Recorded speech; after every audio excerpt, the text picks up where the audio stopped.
एक समय की बात है, जंगल के पास एक लकड़हारा रहता था। वो जंगल में लकड़ी इकट्ठा करता था और उन्हें पास के बाजार में बेचता था। कुछ पैसे उससे मिल जाते थे।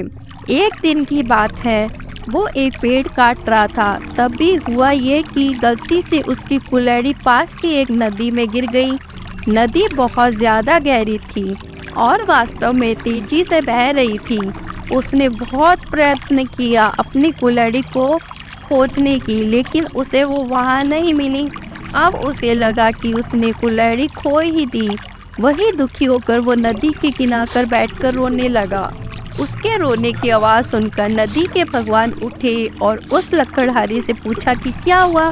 लकड़हारा ने उन्हें अपनी दुखद कहानी बताई। नदी के भगवान को उस लकड़हारे के ऊपर दया आई और वो उसकी मेहनत और सच्चाई देखकर उसकी मदद करने की पेशकश की। वो नदी में गायब हो गए और एक सुनहरी कुल्हाड़ी वापस लाए, लेकिन लकड़हारे ने कहा यह उनका नहीं है। वो फिर से गायब हो गए और अब की बार उन्होंने चांदी की कुल्हाड़ी लेकर वापस आए, लेकिन इस बार भी लकड़हारे ने कहा कि ये कुल्हाड़ी मेरी नहीं है।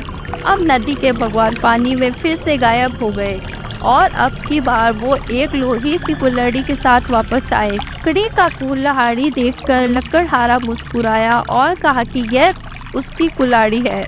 नदी के भगवान ने लकड़हारे की ईमानदारी से प्रभावित होकर उसे सोने और चांदी की दोनों कुल्हाड़ियों को भेंट किया।